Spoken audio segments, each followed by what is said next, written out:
And just take us through what actually transpired at court today. Well, for your very short proceedings, and as always, there was yet another delay. The case was meant to start at 2 o'clock, but really only got underway after 3 o'clock or so, and just under 30 minutes in court, really. And that was because the state, at the last minute today, had prepared a supplementary affidavit which was submitted to court.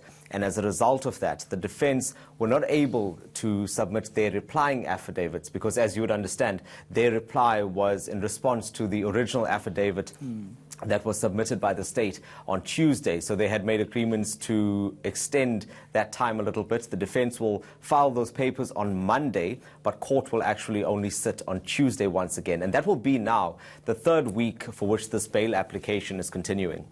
Do we know what's contained in that supplementary affidavit?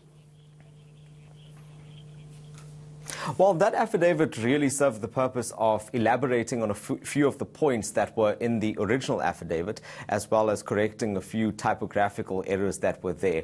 And just to refresh your memory, Vuyo, you'll know that in that original affidavit, that was where the state had alleged that the men accused of committing these crimes around Durban had been doing so in support of the Islamic State. The state alleges that accused number one in this case was the leader of the group, and he had recruited others.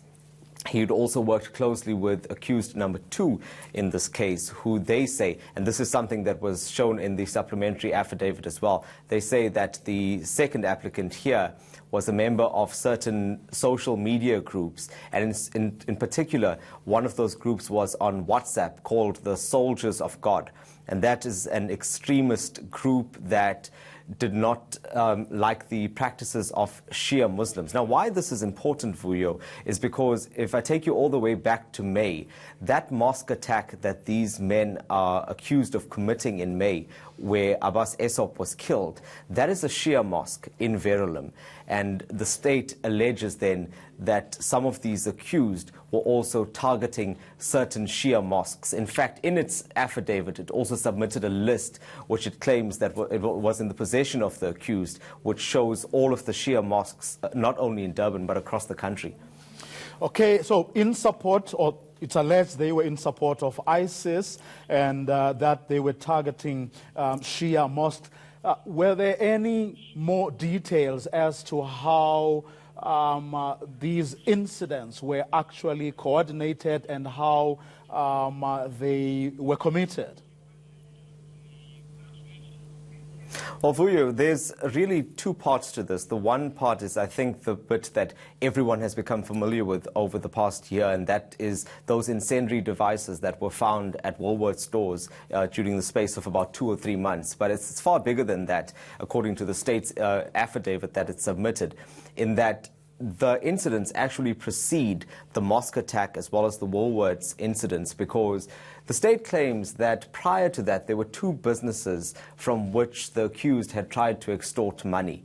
And they did so by sending SMSs to the owners of those businesses asking for $100,000 US. Now, they wanted that money, apparently, to be sent via a moneyless transfer system as well as through a Bitcoin wallet. Those owners didn't pay the money, the $100,000 US, and there were two incendiary devices that had gone off there. So the state is saying that these men had two properties that were owned by accused number one in this case, that were in a suburb in Reservoir Hills in Durban. And one of those properties was being used as a training facility, and it was there that they say investigators found ISIS flags, and they found a manual which describes how to make a bomb, and they also found certain articles that were written by ISIS. And in it, in one of these specific articles, it talks about financial jihad and how non-believers are supposed to be punished financially.